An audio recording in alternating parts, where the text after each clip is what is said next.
নমস্কার বন্ধুরা, আমি ডিভিশন থেকে দেবজিৎ। আর আমার আজকের রেসিপি হলো একেবারে অসাধারণ স্বাদের লাবড়া, কিন্তু খেতে অসাধারণ হয়।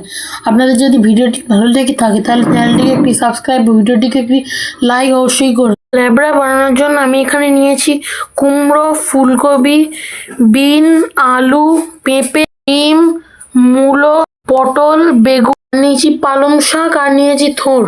আমি সবজিগুলো ভেজে নেওয়ার জন্য গ্যাসে একটা কড়া বসিয়ে নিয়েছি। এতে দিচ্ছি আমি সর্ষের তেল।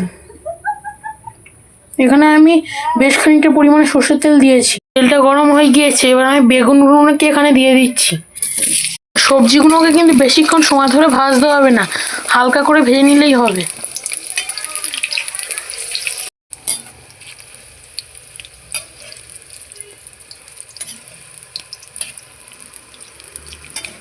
বেগুনটা ভাজা হয়ে গিয়েছে, এবার আমি বেগুনটাকে তুলে নিচ্ছি।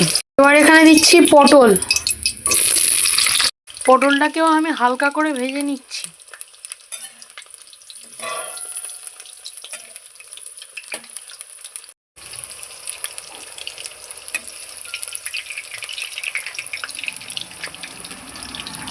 পটলটাও ভাজা হয়ে গিয়েছে, এবার আমি পটলটাকেও তুলে নিচ্ছি। এবার আমি এখানে দিচ্ছি মূলো, আর মূলোটাকে আমি এরকমভাবে সরু সরু করে কেটে নিয়েছি। আর লাবড়ার জন্য সমস্ত সবজিগুলোকে কিন্তু একটু বড় বড় করে কেটে নিতে হবে।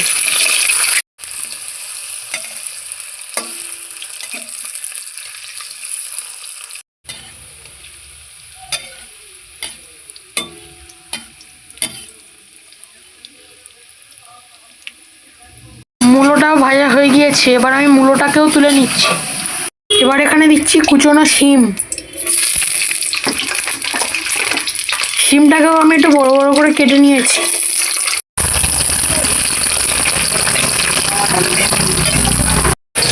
শিমটাও ভাজা হয়ে গিয়েছে, এবার আমি শিমটাকেও তুলে নিচ্ছি। এবার এখানে দিচ্ছি কেটে রাখা ফুলকপি। এবার আমি ফুলকপিটাকেও তুলে নিচ্ছি। এবার এখানে দিচ্ছি কেটে রাখা কুমড়ো। এবার আমি কুমড়োটাকেও হালকা করে ভেজে নেব।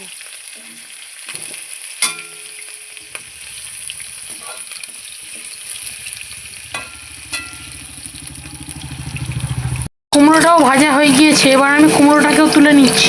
এবার এখানে দিচ্ছি কেটে রাখা বিনটাও ভাজা হয়ে গিয়েছে, এবার আমি বিনটাকেও তুলে নিচ্ছি। এবার এখানে দিচ্ছি কেটে রাখা পেঁপেটাও ভাজা হয়ে গিয়েছে, এবার আমি পেঁপেটাকেও তুলে নিচ্ছি। এবার আমি কেটে রাখা আলুটাকেও দিয়ে দিচ্ছি।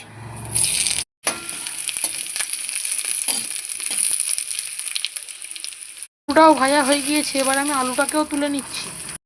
এবার আমি কড়াই দিচ্ছি আরও খানিকটা পরিমাণে সর্ষের তেল। এবার এর মধ্যে ফোড়নের জন্য দিচ্ছি 3টে ফাটিয়ে নেওয়া শুকনো লঙ্কা, আর দিচ্ছি 2টো তেজপাতা, আর দিচ্ছি 1 চামচ পরিমাণে 5 ফোড়ন। এবার আমি ফোড়নটাকে ততক্ষণ ভেজে নেবো যতক্ষণ এর দিয়ে একটা সুন্দর গন্ধ বেরোতে শুরু হচ্ছে। এবার এর মধ্যে দিচ্ছি 1 চামচ সর্ষে, দিচ্ছি 5টা চেরা কাঁচা লঙ্কাটা আপনারা কিরম ঝাল খেতে চান সেই অনুযায়ী দেবেন। এখানে দিচ্ছি কেটে রাখা থোড়টা দেওয়ার পর থোড়টাকেও আমি মিনিট 2 সময় ধরে ভেজে নেব। এবার এখানে দিচ্ছি 1 চামচ ধনে গুঁড়ো, দিচ্ছি 1 চামচ জিরে গুঁড়ো। এবার এখানে দিচ্ছি কেটে রাখা পালং শাকটা দেওয়ার পর পালং শাকটাকেও আমি মিনিট 3 সময় ধরে ভেজে নিচ্ছি। পালং শাকটা ভাজা হয়ে গিয়েছে, এবার এখানে দিচ্ছি আগে থেকে ভেজে রাখা সবজিগুলো।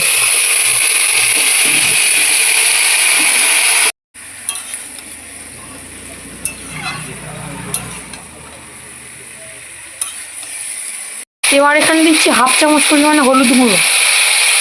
এবার এখানে দিচ্ছি পরিমাণ মতো লবণ। নুন হলুদটা দেওয়ার পরে আমি এটা একবার ভালোভাবে মিশিয়ে নিচ্ছি।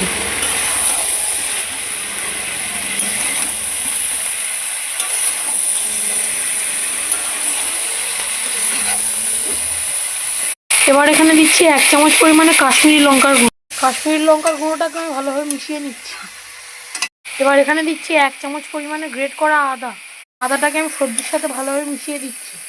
এবার আমি সবজিগুলোকে ঢাকা দিয়ে কষিয়ে নেবো মিনিট 5 সময় ধরে। 5 মিনিট পরে আমি আপনাকে ঢাকাটা খুলে দেখাচ্ছি। এবার আমি এখানে দিচ্ছি সামান্য পরিমাণে জলটা দেওয়ার পর আমি এটাকে আরেকবার ঢাকা দেবো সবজিগুলোকে প্রায় 5 থেকে 10 মিনিটের জন্য। এটাকে ব্যালেন্স করার জন্য এবার এখানে আমি দিচ্ছি চিনি। আমার লাবড়াটা কিন্তু কমপ্লিট হয়ে গিয়েছে, এবার আমি লাবড়াটাকে নামিয়ে নেব। এখন বন্ধুরা তৈরি হয়ে গিয়েছে আমাদের অসাধারণ স্বাদের লাবড়া। এটা কিন্তু খেতে অসাধারণ হয়েছে। আপনাদের যদি ভিডিওটি ভালো লেগে থাকে চ্যানেলটিকে একটি সাবস্ক্রাইব, ভিডিওটিকে একটি লাইক অবশ্যই